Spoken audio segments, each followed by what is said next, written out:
Mumbai Indians ఆటగాళ్ల తీరుపై ఆ జట్టు మాజీ కెప్టెన్ హర్భజన్ సింగ్ ఆగ్రహం వ్యక్తం చేశాడు. మేనేజ్మెంట్ నిర్ణయం ఏదైనా దానిని అంగీకరించాలని సూచించాడు.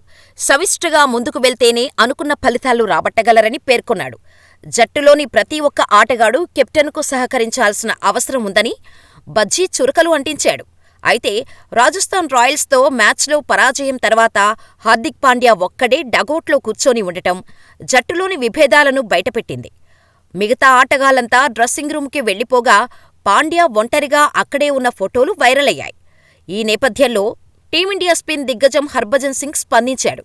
ఉద్దేశపూర్వకంగా చేస్తున్నారో లేదంటే యాదృచ్ఛికంగా అలా జరుగుతుందో తెలీదు కానీ జట్టులోని చాలామంది అతడిని కన్ఫ్యూజ్ చేస్తున్నారు. ముఖ్యంగా పెద్ద తలకాయలు.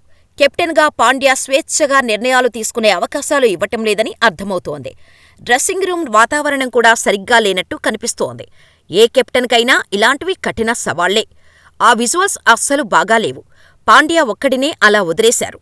ఒక ఫ్రాంచైజీకి ఆడుతున్న ఆటగాళ్లు కెప్టెన్ తమవాడే అని ఖచ్చితంగా అంగీకరించాలి. మేనేజ్మెంట్ తీసుకున్న నిర్ణయాన్ని గౌరవిస్తే బాగుంటుంది. ఈ ఫ్రాంచైజీకి ఆడిన వ్యక్తిగా చెబుతున్నా. ప్రస్తుతం అక్కడ వాతావరణం గందరగోళంగా ఉన్నట్టు కనిపిస్తోంది అని బజ్జీ తన అభిప్రాయాలు పంచుకున్నాడు.